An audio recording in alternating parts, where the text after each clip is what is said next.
I want to see them. I want to see them failing. I want to see them pushing the limits of their knowledge and our collective knowledge by doing things that really are like beyond, I mean, things that really could fail. I think that's the problem is so many people engage in projects that can't fail.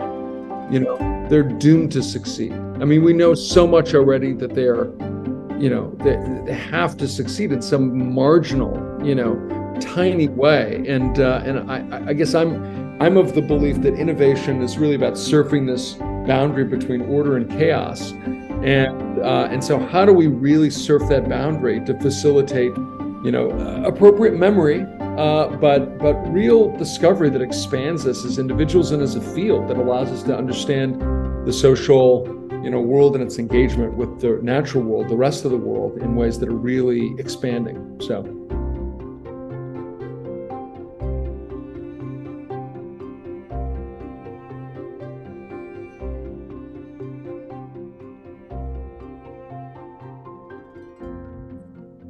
Welcome, James, to the Journeys of Scholars. Thanks so much for having me, Adele. This is great. It's really our pleasure having you here today. So, James, as you know, the Journeys of Scholars is a podcast about academia in general and life in general, academia being embedded in life. So while academia is a perfect place to sharpen our research abilities towards excellence, it tends to be perhaps less helpful to understand how to manage academic life in general, being embedded in this larger endeavor. So today we're going to converse about your journey and your knowledge that you've gained throughout, wisdom that you want to share with the audience to sharpen their skills and their strategies about moving forward. So James, you are the Max Palevsky Professor, Department of Sociology, University of Chicago. You're the Director of the Knowledge Lab. You're also an external professor at Santa Fe Institute. You are the faculty director of the Computational Social Science program as well, that I believe you were the founding director of, or at least the contributing founding director. Yeah. And your research in general is about focusing on collective system of thinking and knowing that includes the origins of ideas, sharing habits and reasoning, and knowledge generation, with a special interest in innovation and technology. And so your work appears across many different disciplines. You have published in highly ranked interdisciplinary journals such as Science, PNAS, Nature, Human Behavior, Sociology and Organizational Studies, so the top flagship journals in the discipline, American Journal of Sociology, American Sociological Review, Administrative Science Quarterly, and the list goes on. You're also the founding editor-in-chief and a relatively new journal that I'm happy to talk a little bit more about, the Journal of Social Computing, IEEE journal. So James, one of the things that hit me when I read about your career is really the balancing act that you've managed to accomplish between a rather traditional discipline such as sociology, where theory and theorizing is at the forefront, and the computational social science field, where often big data and machine learning and other methods that are a bit opaque perhaps for this audience.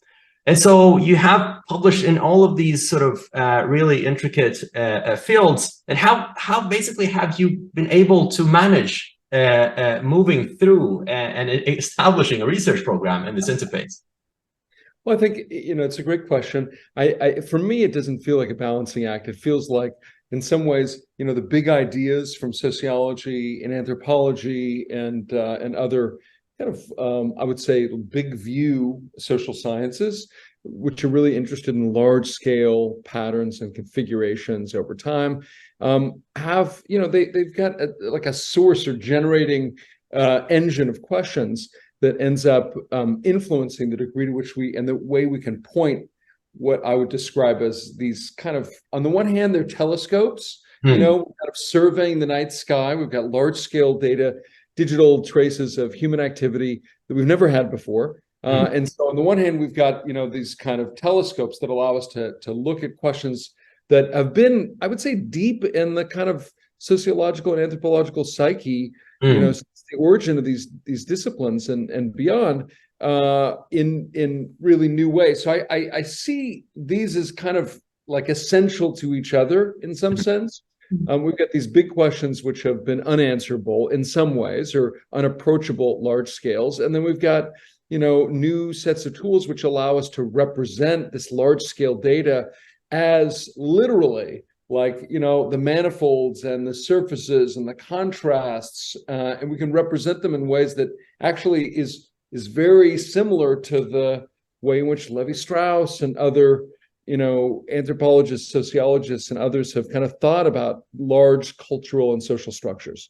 So I actually think of it as kind of a match, that was destined. I mean, yeah. So that's amazing. I mean, to think about. I mean, I am myself in this field, although we're not exactly in the same tribe, so to say. I mean, we're both sociologists by training. My field is on global poverty and using high dimensional data such as policy text and satellite images and causal inference. And I'm supervising other students that are in that field or a similar field. But still, there's something that I mean, you said that it's not a balancing act, but maybe that's actually a master speaking, like not thinking about the balancing act itself. It takes a bit of training, I would say, to actually see in the way that you see it, so that you're maximizing your chances to move past the gatekeepers, which are the peer reviewers in the end. So tell us a little bit about your early days. I mean, in the beginning, I mean, right now you've sort of achieved the level of mastery where you're able to move smoothly in an agile way across these gatekeepers. But in the beginning, there must have been a less successful rate, so to say. Yeah, no, definitely. There were lots of publications which were inscrutable to reviewers, and required, really lengthy method sections and enormous levels of validation and intricacy of understanding what it is that they were really asking for when they were asking for any particular thing, trying to kind of think beyond the questions that they were asking, and demonstration of being a citizen, and for example, I recall one paper which was really helped me understand in a new way how to think about this, kind of tribal gatekeeping aspect of the work. So we tried to publish a paper in Science, and it was rejected, and we decided at the time, this was with Jacob Foster, a former postdoc who's now a professor at UCLA, to really speak to our colleagues in sociology. And so we rewrote the paper over the following really year, with a lengthy kind of theoretical front end that really engaged with philosophy and sociology of science in a serious way. And it was a computational paper. This was published maybe in 2015, so not so long ago. And it was interesting to me how much, because of the kind of care we took with the arguments of the community, the appreciation for that paper that came from qualitative colleagues who really, hadn't engaged with computational papers in the same way previously. And I felt like the generosity came as a result of respect. They felt like we had respected their authors and arguments in a serious way and used, these methods to kind of like tether, the data in a real and a serious way with these arguments and authors at the level at which they were describing them. So I think there is some, at first it helped me understand what that front end was for. Yeah. Which is, to translate, your questions and answers to an audience, and their, like their sacred texts, and their big theories and big ideas. So I think, I think that's an opportunity and challenge, is to try to, figure out what the connection point is, the boundary object, really, through which you're conveying new insights, new perspectives, etc. Right. I like the word respect here. I mean, you sort of, often it's easy to think, oh, now we have new methods, new data, we can do, amazing things. Everything that we more or less knew could be thrown out, basically throwing out the baby with the bathwater type of situation. At least that's the first thing you could feel like with all that amazing data. No one wants to be colonized, you know. That's a recipe for a disaster in terms of aggravating the gatekeeper. Yeah, you're inoculating them from appreciation of future work, you know, by, again, disrespecting their, you know, hard-won and demonstrable knowledge. You know, they see and understand and explain things in the world, and without being able to understand what it is that they see, you know, and how that connects with these. I mean, every project has to be, there has to be a balance in the research project, you know, between the validation of the tool, of the method, of the vision, you know, which is to say that it produces things that we would expect it to produce because we know those things, and surprise, you know, new things that it produces, which we couldn't have seen without it. And that balance is not always temporal. You don't always validate first, but that is the presentation. And people have to trust and be persuaded that, you know, this thing can see the things that they know to be true. And, you know, for them to buy the things that they didn't know. Right. So I think that's part of the dance, is this kind of validation, discovery, you know, sequence. And I think, and that's part of the art of pulling together any particular paper, is the ability to you know, to help people understand, believe, and trust as a function of a sequence of validations that respects, you know, the reasonable things that they know and understand. Right. That's really fascinating. So to have a sharp conclusion, a sharp argument, you need to still have something of a surprise moment, right? And as you said, but that surprise moment has to say something along the lines of, you know, I mean, we had these questions, you know, these people say this, and now we have found that, which sort of is counter, or at least a development of this other group. How do you, I mean, we can go and look at your papers, but how do you, like, do you have a formula to how to do that without aggravating? Yeah, of course there are things that you're arguing against. There's no question about that. But still, you still have to, you know, just this morning I was finishing up a paper where we're looking at labor markets, and some prior scholars, you know, economists, had basically looked at changes in job skills over time, and had found that high skill occupations were the ones which were the most subject to change if you look at job ads over historical time. And we took the same data, but also, you know, some other data, and we built these kind of large scale skill embeddings, right? So we have skill surfaces, and we use those and come to the opposite conclusion. We show basically that if you take into account the distance between skills, yes, a programmer needs to learn 2 new programming languages, but a food batch maker also needs to learn a programming language, and they've never programmed before. You know, like the relative cost of that, the distance across the space is much, much larger. And so I think, you know, part of it, even with that, was to like precisely replicate their work and show that their work in context is correct. But now when we add this new view of taking skill distances in this space into account, and qualifying the expense of education required to cross that distance, then we see this new thing. So I think even encountering that particular argument in that particular paper, you know, you respect it by replicating it. You respect it by saying the degree to and the way in which it's true, and then, you know, you offer the new view, you know, which might be a measurement or a perspective or a, you know, data-driven thing, or a theoretical insight, you know, that was either neglected or just, you know, wasn't part of the initial framing. I see. Yeah, I mean, in one way, sort of regardless of whether it's a computationally driven paper or just a theory paper or a qualitative paper, it's like the same time of maneuver in the end, where you sort of respectfully refute an argument or add to an argument or develop an argument, but you sort of do it still in a respectful way to sort of enable the spin that you want to spin. Well, and you're respecting the community. I didn't necessarily mean any particular paper, but you're respecting the community. Yeah, the community itself. And it's, you know, and the fact that it cares about these ideas, and I'm going to engage with these ideas in a serious way, in a way that, you know, reflects the care and nuance and thoughtfulness. If you kind of come in with kind of like, you know, here's like some tagline paper that effectively you're kind of taking the Hmm. cliff notes from and Hmm. using that to build some other argument. It just doesn't feel serious. It Yeah. feels like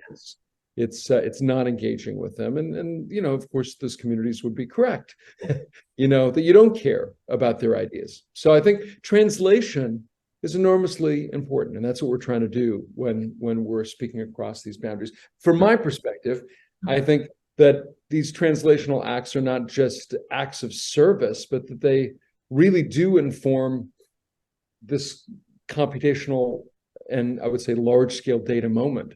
Hmm. I think what's lacking are the big ideas, weirdly, because they exist. So it's really, how do we translate those ideas into, in some ways, I would say, like in the physics community, which is so large, the high energy physics community, there's so much resources. Hmm. There are like three classes of people. There are the theorists, Hmm. are the experimentalists, and there are the phenomenologists. The phenomenologists sit between the theorists and the experimentalists who cannot understand one another, and they translate, big theoretical ideas into these very precise things that you can measure at high energies. And so in some ways, I would say I feel like a kind of, I'm kind of a social phenomenologist in this particular sense, that I'm really trying to and seriously engaging with these large scale ideas in ways then that can translate into large scale observational or experimental efforts, and then we can bring those back, so facilitating a kind of a conversation between these pieces. That's really fascinating. I'm thinking about the interview with Felix Helwert, the editor of Social Science, SMR. So he also sort of put forth this idea of being a methodological translator, essentially, right? So translating between these sort of methods. I mean, in his case, it was sort of causal inference and applied studies. So I like this view because it sort of gives a room, and also there's a clear idea of what it means to be sort of, say, a statistician versus this sort of translator. None is necessarily better or worse. It's just that they sit in different positions in this network of science, and they have a distinct, relatively distinct idea of how to take something complex, make it usable for a community and an applied discipline. And that's sort of a specific niche. So can you give us a sense for how you sort of go about thinking about these papers when you sort of first come up with a new idea? I mean, one can think about the science paper that you mentioned, or another paper that you perhaps have worked on, of how to organize your thoughts and the methods. Because one thing that is easy to run into in computational methods, or if you have large data, is to start running all kinds of models. Right? They take time to run. You look at them. It's almost a lot of tea leaf reading. You look, it's like a topic model. You look at the topic distribution, and you try to make sense of a story. That seems to be quite. I mean, that's a necessary, perhaps, path to understand what's going on, but it's also quite inefficient in terms of actually developing a story or linking it to a general set of ideas. So, can you walk us through a little bit of how you think about deconstruct the paper for us from the beginning to the end? Okay, sure. So I'm thinking about, there was one paper that we had on the cover of Nature in 2019 about teams. So we kind of looked at large and small teams, and this paper and project began with two things. That kind of, there was some funding. So there was a National Science Foundation grant. There was a Templeton Foundation grant to study the organization of science. And so I had a wonderful postdoc, Ling-Fei Wu, who's at the University of Pittsburgh now. And I was working with Da-Shun Wang, who's at Northwestern University in the Kellogg School of Business. And we were exploring. So there were large scale data we were trying to understand. And we had several questions that related to team size and structure. And over time, those papers have kind of, trickled out. We had a paper last spring in PNAS that kind of explored team structure. But initially, there were a number of questions we were asking, and then, but one thing emerged, very kind of clearly, the needle in the haystack, which was this relationship between disruption and team size. And disruption was a measure in a paper that hadn't yet been published, but it was authored by a former undergraduate student of mine, and I'd seen him present Russell Funk, great paper on patents, and we were interested in this relationship between the likelihood that you could kind of like eclipse the work on which you built and the degree to which team size or structure, or there were several other questions that the findings were just so sharp for the pilot, which was very small, that we did. So that formulated a kind of a hypothesis. And I would say this is a classic approach, is kind of how do we fail fast? How do we discover on some subset of a large scale data space to formulate our hypotheses that then we test and evaluate in a more serious way on larger scale data? And so initially we looked at this in this small subsample of very recent science and technology, and then we kind of posed this sharper hypothesis that then we asked to all scholarship over all time. We looked at it in the context of patenting and software creation and GitHub and a number of other different places. So I would say in this large scale data space, data mining is a bad word, or historically has been an evil phrase for social scientists trying to make inference. But I think in a world of large scale data, it shouldn't be, which is to say that we can very cleanly discover on some parts of the data and then validate and confirm on other parts of the data, right? It was a bad word in a world where you had very expensive small scale survey data and you contaminated it completely by asking sequential questions that you didn't report the answers to. So I think that's one thing, is kind of really being open to discovery. And what was the discovery? Well, just the discovery was that this relationship was so sharp between small and large teams, or it appeared on this small subsample, and it turns out that it kind of held everywhere. And then later we found that structure was an even better predictor, but that took us a while to figure out how to operationalize team structure for 200 million teams or whatever, so in a way that was stable over time. So I would say that's kind of like discovering, and then kind of really racing on the finding once you discover it. And then that's led to other things, which is to say, so that's not a causal story. We don't know exactly what's driving. And so then we got an NSF grant, and now more recently have been doing experimental studies with the construction of teams on tasks that allow us to get at these mechanisms more precisely. So it's kind of a cross-paper enterprise. You discover, you describe, but I would say, at least for many of those large observational papers, discover on some subset, fail fast, so in fact, I remember this conversation we had where Ling, who's a wonderful scientist, was working on a bunch of projects, and we were like, forget everything except for this. This is the finding that or this is the hypothesis that at this moment it appears much sharper. All of our other conceptions were really muddy, but this one is so I think part of it is just the willingness to kind of, and in fact, this wasn't even like the main question we were asking, but in discovering that, then it became very sharp and clear. And so I think part of it's being willing to pivot and to notice the things that are interesting along the way, and then to formulate them as hypotheses that then you take on the road. Right. And so at what point in the process do you decide to go, say, for Nature? This was a Nature paper, right?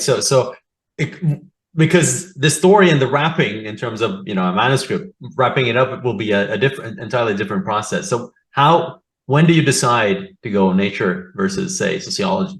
Well, so Nature or Science paper, Nature and Science, are when you have a really large scale finding. So it's, you can't break the finding. That's a fact that's not been discussed before, and really does relate to the scientific and technical community. They really this affects the way in which they think about things. So that then is it. That's just an environment where, they care and respect disproportionately science or social science that talks about those classes of things. So, for example, I submitted a paper to Science this morning. They don't even have a sociology category, right? But they have several categories that relate to the scientific community and how it is that science is made. And so, that's a natural community for these kinds of insights. Right.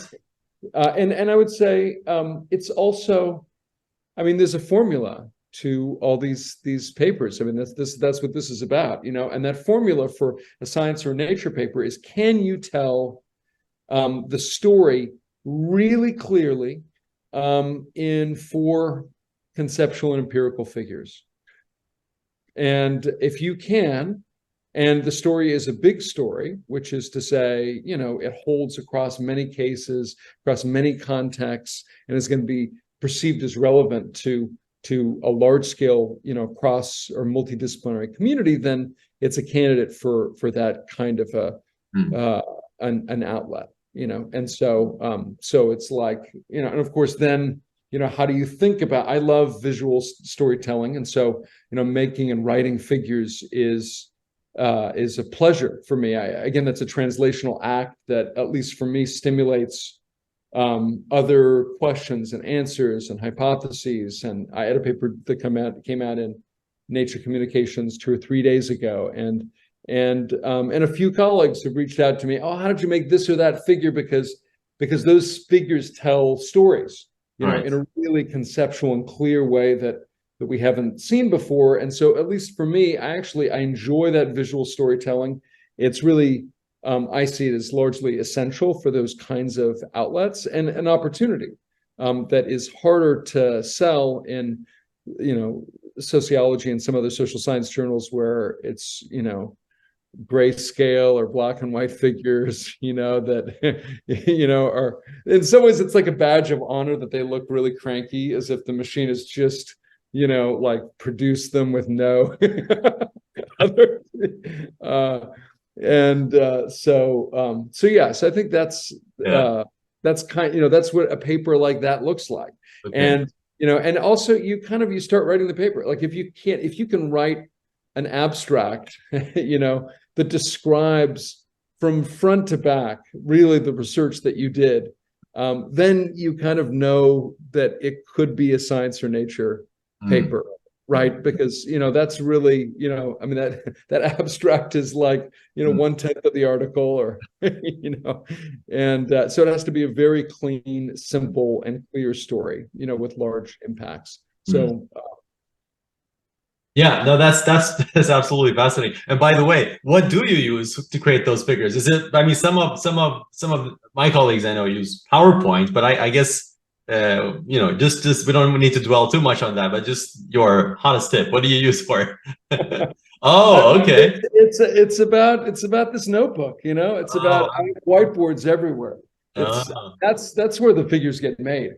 Yes, of course, I program them in Python and in ggplot and R, and I use Illustrator to kind of, but in the end, but it's all about thinking. It's about the ideas, and it's about thinking visually, and that thinking visually happens on a big piece of pixelated paper or on a big whiteboard. And so that's, I can say that I use this or that software, but it's not about the software. It's not about software. It's easily like, oh, if you use this and this and that, you'll be good to go. But no, it's all about what's going on in in your mind. I'm a very geometric thinker. Topological and geometric. That's how I think about things, and that's how I design when I'm kind of starting on a project, or I'm thinking of some organizing metaphor. And so for me, it's just very natural. Geometry was made to be viewed and represented, and of course you have to squish down the dimensions to see all the things that you can see. But if you can't see them in some way, it's true, sometimes 2 and 3 dimensions deceive you, but if you can't represent it in some way, then I'm kind of dubious that I really have a conception of it, a clear conception of Right. Right. Okay. That's really fascinating. And so, at some point soon, perhaps, ASR, AJS will be accepting a little bit more colorful figures and hence, maybe pushing up the level of interest in terms of working on figures for those math figures. I mean, I think it's it's a critical part of the storytelling. If you under incentivize it, people will produce poor figures that don't tell the story. So thinking about you leading a lab here also, James, moving on a little bit to the sort of the macro strategy, thinking about your journey. So how do you your lab consists of sociologists, social sciences in general, computer scientists, data scientists. How do you ensure that knowledge is translated between those initially? How do you onboard people? How do you think about collaboration in that context? Well, I think, I mean, it comes down to conversation and time, but I would say that the deep down, larger scale collaboration. So I think translation is one thing, and that just takes, respect and time. But venues, which create respect and time, so we have weekly lab meetings and we have project meetings, and I would say, meetings where we pitch a large scale idea or area, and then people just come together and we have little mini reading groups and explore things, and that builds relationships. And it's not just like my lab, it's knowledge lab, and there are people who collaborate in there that don't involve my projects, and I like to have a feeling like people can own their projects and source their projects without some concern about ownership or wondering who. I prefer to be in a place that is really about generating ideas. But I think deep down there are incentive issues that are slightly more vexing. So, which is to say, like in computer science, if you want to get a job as a computer science professor, then you have to publish in competitive computer science journals. Exactly. And, so this is like iClear and NeurIPS and KDD, or, if you're and the more, explicitly social side, CSCW or FACT or whatever it is that, is your, and so that just the rhythm of those papers, the size of those papers, they, they're on an annual cycle, and they just, but the tricky thing is, let's say you've got a big project that you like to prepare for, a large social science journal like an ASR or an AJS, or a multidisciplinary journal like Nature or Science, then it's like, that's a longer term commitment. It's not going to be done necessarily within 6 months or this submission deadline or whatever. And so finding ways to feed basically the professional futures of the different people inside the group has been, I would say, the largest challenge. So, we try to shave off parts that can become a legitimate contribution to this or that, computer science journal, without kind of taking away, the large scale story that is going to. So if you give away all the models to those places, then you can't publish that paper in Nature or Science, where it would have a much larger platform. So I think, so a big part of it is kind of the surgery, of kind of how do we cut this project in a way that it feeds all the people's careers that it needs to feed. That's, I would say, I think the question asking and the engagement is, I won't say it's not hard, but it's delightful. It feeds itself. But in terms of, making, helping serious people feed their careers, that's much more challenging with different institutional norms and expectations. Right. No, I see that definitely. And the cycles that you talk about, that's something that's critical for a computer scientist to make sure to hit the next conference, and so on and so forth. But the cutting part, so what, do you have any thoughts about, like, develop some kind of a recipe in your mind? I mean, it's like playing chess in a virtual world without actually seeing the chessboard. Different people having different chessboards in terms of what goes into what paper, and how to strategize about, if we publish this piece of this larger context of a paper, of a result, it might block us going to science or, AJS, ASR. So do you have any sense for? Yeah, it's like advice would you give? I mean, it's really, what are who are the audiences that we're speaking to? what are their relative values, so you kind of have a sense of what the genres of these papers are, and what the epistemic standard is. What is a great paper? What is felt like can be known in the context of this paper? Like these standards are critical, and once you understand these standards, then it becomes much more easy to kind of play the Tetris game of figuring out how do you carve up a big inquiry into, which is too large for any particular paper. It's not one inquiry. It's like a big question, and there's a whole host of investigations.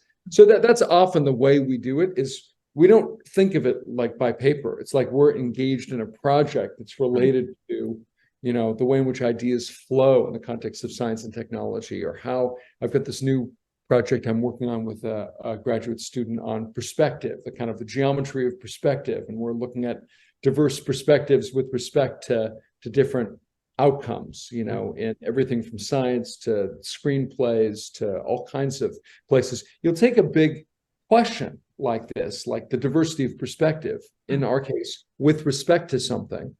Well, typically it's been diversity of perspective with respect to people's identities. Like now it's like with respect to this particular thing.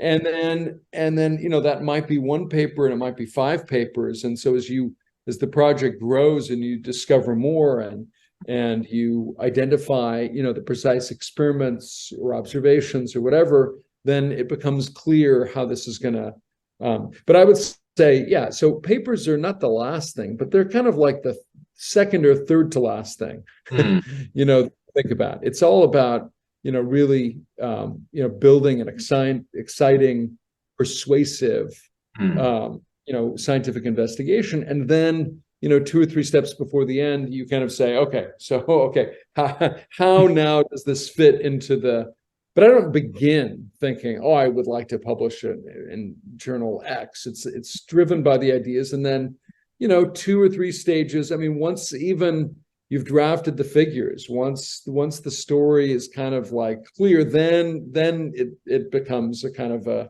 Tetris game of where this fits inside the system. But it's critical. I'm not saying that's not an important thing to do. It's just that if you do that too early, then you'll be sucking up to those journals and say, you'll produce things that will be so obviously for them that they'll be uninteresting, even to them. And to some extent, it's also a risky business. Sure, I understand if you're in the beginning of a career, you are 100% sociologist, you want those AJSASRs, right? To land those, not only one, you need like 5 of them to even get to an interview, right? Well, maybe at that point you actually get the job. But so there's a backward logic as well. Incentives are, as you talked about in the discipline. Not only sociology, to be fair, it's across all disciplines right now that you need those papers. So it's obviously easier for us sitting on tenured positions to say those things, but perhaps that's also a division of labor where we can sit and think about those major sort of ideas and driving the ideas, whereas members of the lab try to drive a paper or a contribution towards a specific audience, and it's sort of a balancing act in its own right as a leader in the group. Yeah, I think that's right. And yet at the same time, I think it's so critical to have it be, ideas driven and not, outlet driven. And the reason is, if you're focused on an outlet and you're focused, and also if you're focused just on one project, then it's like you're doomed to succeed, in the sense that it's like, and it just leads to all kinds of bad incentives about where you want to go and how you want to, the statistical test that you want to run. You're thinking about the standards for the journal as you design the study, and then you do the study to the journal. And I just think it leads to all kinds of really unhealthy compromises. And so I really advise students, yes, I have the convenience of basically being able to build a portfolio of projects where some can fail, but that incentive is the right incentive. And so I really advise students to also build a portfolio of projects where they can fail. Some of those projects can fail. They can take risks, that don't work out, either in publication or in the investigation itself. Mm. And if you're in that place where you've got a few irons in the fire, then you're much less existentially anxious. You're much less likely to make the, I would say, compromising Right. choices about the tests that you run, or selecting things in ways that are, I would say, both statistically and inferentially dubious for the purpose of conveying a story. So it really has to be ideas, which means there's more risk at getting it translated or, perceived as relevant in a particular place. But if successful, it will be more successful, which is to say, it just shares more information with that audience. It's surprising to that audience. Yeah, I like what you said, because it's sort of, you often hear that, oh, you have to think about what they do. You have to read all the journals, the past 10, and decipher those for AJS, ASR, make sure, it's like a reverse engineering game, which is quite boring. I mean, to be honest, I've been there myself.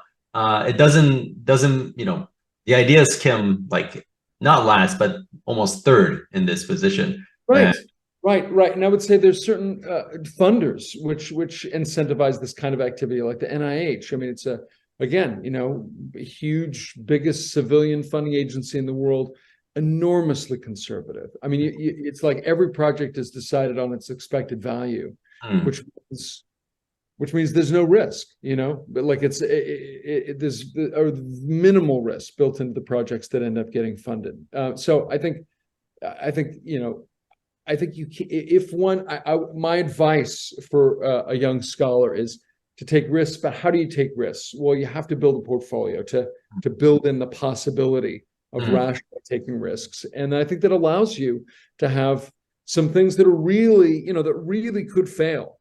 And in fact, if you're not failing, if you have projects that if you hit everything, if everything works, I mean, did you need to do it?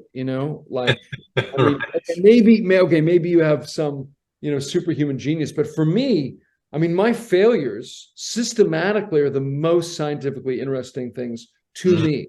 I love getting results which are the opposite of, getting like a peanut butter result where there's nothing, it doesn't say anything. Okay, that's uninteresting and unfortunate in some ways that I invested. But when I sharply get the opposite of what I expected, which has happened multiple times in my career, that's, a reason for celebration, because that means I'm alive.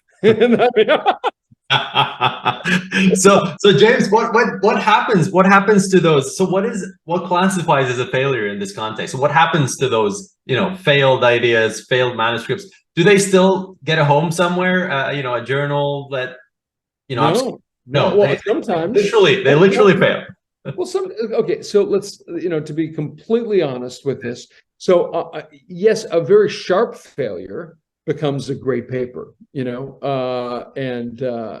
because you really expected this and you got that, and it really changes the way in which you thought about it. So I had a Journal of Sociology paper in 2018 with Peter McMahon, who's at McGill University in Canada, wonderful, statistician, statistical sociologist there. And that paper produced exactly the opposite effect of what we initially thought, again, on a small sample, which we then formulated as a hypothesis and then explored it at large scales. And the reversed hypothesis held, and in a way that really forced us to think and theorize and engage in new ways. And since then, we've been engaged in experimental and other efforts to kind of validate this finding. But in this particular case, what's the story? Okay, it was that we thought more ambiguous things that were expressed in the context of scholarship or science were going to lead to basically a fragmentation in a field. People couldn't speak to one another because they all see it in a different way. And it turns out exactly the opposite occurs, because people are engaged socially in constructing the meaning of particular things. So when they read something that's ambiguous, they kind of look left and they look right, and they end up being much more convergent. They end up developing an institutionalized meaning for that thing, that ambiguous thing, that's much more engaged and integrated because of its ambiguity. It's like it feeds a field, as it were. And so that was the opposite of what we expected, and we learned. I think the field learned. It was a learning. I see. So failure in this context actually means success, right? Failure can mean success. I mean, I'm not saying that there aren't failures where like we look for something that was like surprising theory, and it turned out like there was just no pattern at all, and then that's like that. I would say that's about failing fast. How do you discover pretty quickly that there is this thing, we had this sharp conception, it's not there, it's not like the opposite's there, there's just nothing there, there's no relationship there, no one would have expected this thing to be true, there's no market for that finding, right? No one cares that this unusual theory that they had no conception was true is false, like they would have all expected that it was false. So I think and so I think I try to fail fast, which is to say I'm failing all the time, and I think that's I think that's for me that's success. I mean that's what expands our collective evolution of ideas in a way, right? That's how you evolve ideas, how you develop ideas, and actually sort of filter and finding the gold nuggets in the process. Yeah. So how do you manage time in this instance, James? I mean, you are involved in many different collaborations and papers. How do you stay sane, recover, sleep, and actually keep the engagement high? Well, so first off, I love it. I love what I do. I mean, so I think if I have a day with 12 hour-long meetings where we're diving into data, and I feel great at the end of the day. I feel now there are days where I have to do turn in receipts on a company credit card, and I feel crappy at the end of those days. So I think it's not like this is vacation. It's not like I'm it's like I'm surfing on stuff, but I would say it really is energizing to work with the wonderful students, postdocs, and collaborators around the world that I'm privileged to be able to work with, and I really like to surround myself with people that surprise me. And so I think if one creates an environment that feeds that, in my case, it's those meetings, those conversations are expanding, and it's really an engaging thing. And frankly, for me, you've got one project that then informs another project. And so having a set of loosely, in some cases very loosely correlated projects facilitate the sharing of perspectives, methods, tools, insights across this space in ways that can be really quite generative. And so it makes it easier to do other work because you've got this work on the evolution of language, of the world's languages. And then you happen to be working on this one project on, how social media communities form. And you can, so those are radically different subject matters, but they end up using language, or models in a certain way, So at least for me, there's a kind of a collective synergy. I see. Do you try to carve out a certain amount of time during a day or during a week where you do some kind of like writing, for example, requires you to be alone to some extent, right? To actually do deep work. Do you do that, or is it, that's really not how you? I often write with people, so I have I'm in my home office right now, but often students are in here. But most of the time I'm in my lab office at Knowledge Lab, and it's a big glass walled room. And yes, it's true, there's a heads down period where we sit down and write, but we often will write together in the same document. It's on Google Docs or an overleaf, depending on where it has to, how much math is in it, and we just are writing together. Like we're writing the same paragraph at the same time, looking at it, talking through it, and those have been the most. I would say they're teaching experiences. When you're working with a young collaborator, that's the way in which I learned to write, with Steve Barley, one of my advisors, we wrote a paper out loud together for 2 years. That's Right. amazing. ASQ paper. It completely, it taught me how to write, Wow. and so, yeah. That's amazing. So writing and talking, that's part of trying to sharpen the ideas, sharpen the sentences, the paragraphs, the sections. Yeah, yeah, exactly. Yeah, I mean, yeah, sometimes I'm heads down in, I'm racing against a deadline or to finish some component of the argument, but I like to write with people. I find that's, both didactically, useful, and it kind of, it helps grow the argument, in new ways. So I know we're running a little out of time soon, James. So I want to make sure to take at least one question about micro strategies. I know that we sort of have touched upon that already. So how does a regular week look like, a regular day in James's life? Well, I'm on sabbatical this year, thank goodness. So a regular day, is after some kind of a morning workout, where I'm listening typically, but not always, to some kind of a novel or some other book, a bike ride, run. I go in to the office, and I just have just a string of meetings, and projects are at different phases, right? So some projects, it's just like, hey, how do we think about democracy from the perspective of these multi-agent systems, or how do we think about building checks and balances of AIs, that are self-governing, the world, or checking and balancing each other? Or then it could be, there's a middle stage project where we've posed some hypotheses and the data's come in, and we're just grappling with it. We typically will project, whatever raw or, semi-raw data on the, I've got, a screen, and then I've got a few whiteboards, and we're just working out what this could mean, what our hypotheses are, how to kind of evolve the project.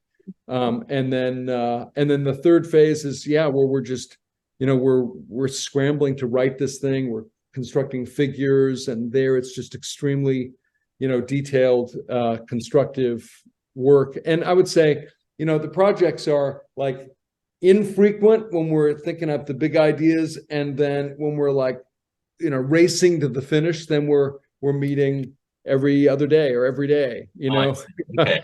So it's kind of like it's like a race to the finish as we get close to these things. So really make sure, like, if we're at the finish line, just run. We have to run together. It's not like every week. We meet actually every hour, every day. Yeah, that's right. That's right. So it speeds up as you get closer to the end, and because you need to also upload everything into random access memory to really, nail And it. that will be like roughly maybe 2 papers at a time maximum. I mean, if you're in that finishing phase, how many papers can you upload in your mind? Yeah. In the finishing phase, I mean, 2 or 3 papers, in a given week. But then you're finishing those papers. But I probably have, I don't know, 50 projects that I'm working on. Oh my God. No, but some of those fail, and I celebrate their failure. It's not like those are gonna all yield papers, but some are gonna blow up, and they'll yield many, several papers in a book, or so I think I'm personally trying to kind of increase my failure rate. I see. Do you try to take notes in that sense, James? Like, how do you manage 50 papers in terms of just overhead, in terms of ideas and papers? What did we fail on actually? Did this idea fail yesterday, or is it still alive? How do you keep track of it? No, I do. I mean, I try to respectfully, really toast the failure of an idea. Okay. And in fact, I've offered money as a bounty to my sociology students in the program to kill ideas, because I think that's the key is to learn to give up or to abandon projects that are, from my perspective, this is the key to high integrity science.